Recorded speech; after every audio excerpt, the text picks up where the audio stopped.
So hello guys, તો જો અમે પહોંચી ગયા હતા રાજકોટ અને હું સિટી બસમાં બેઠી હતી ફર્સ્ટ ટાઈમ. અને અમે વ્યૂ લેતા લેતા બસ ખાલી વેટ કરતા હતા કે અમે વેન્યુ પર ક્યારે પહોંચીએ. તો જો વ્યૂ જોતા જોતા જ અમે વેન્યુ પર પહોંચી ગયા હતા. અને વેન્યુ પર પહોંચતા જ મેં ફર્સ્ટ ઓફ ઓલ જોયું કે ડેકોરેશન કેવું છે.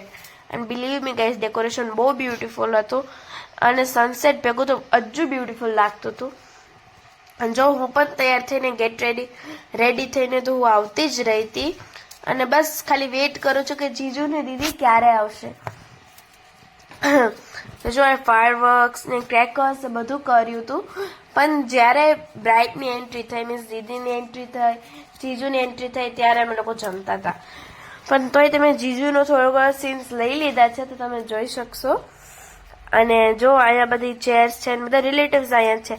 તો જો હવે હું તમને દેખાઈશ ગ્રૂમની એન્ટ્રી, તો જોઈ શકો છો. એમના ભાઈઓ બધા મારી દીદીની છાપ લઈને આવે છે, જેની અંદર સેટ નેકલેસ ને એવું બધું હોય.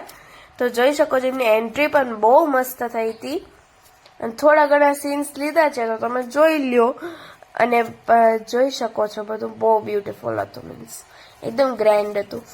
અને જોઈ શકો છો પછી ખબર નહીં, હું પછી લેવા ગઈ સીન ત્યારે મારી દીદી જ નહોતા. એ ખબર નહીં ફોટોગ્રાફિંગ કરવા ગયા હતા કે ખબર નહીં, પણ જો અહીંયા છે ને ખાલી મારા જીજુ જ બેઠા છે.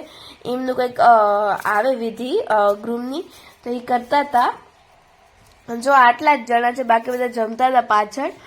તો અહીંયા બસ ખાલી આટલાક જ જણા છે. અને અહીંયા એમની સિસ્ટર એમને ઓલું કરે છે, ઓલી આવે. So bye bye, please like and share.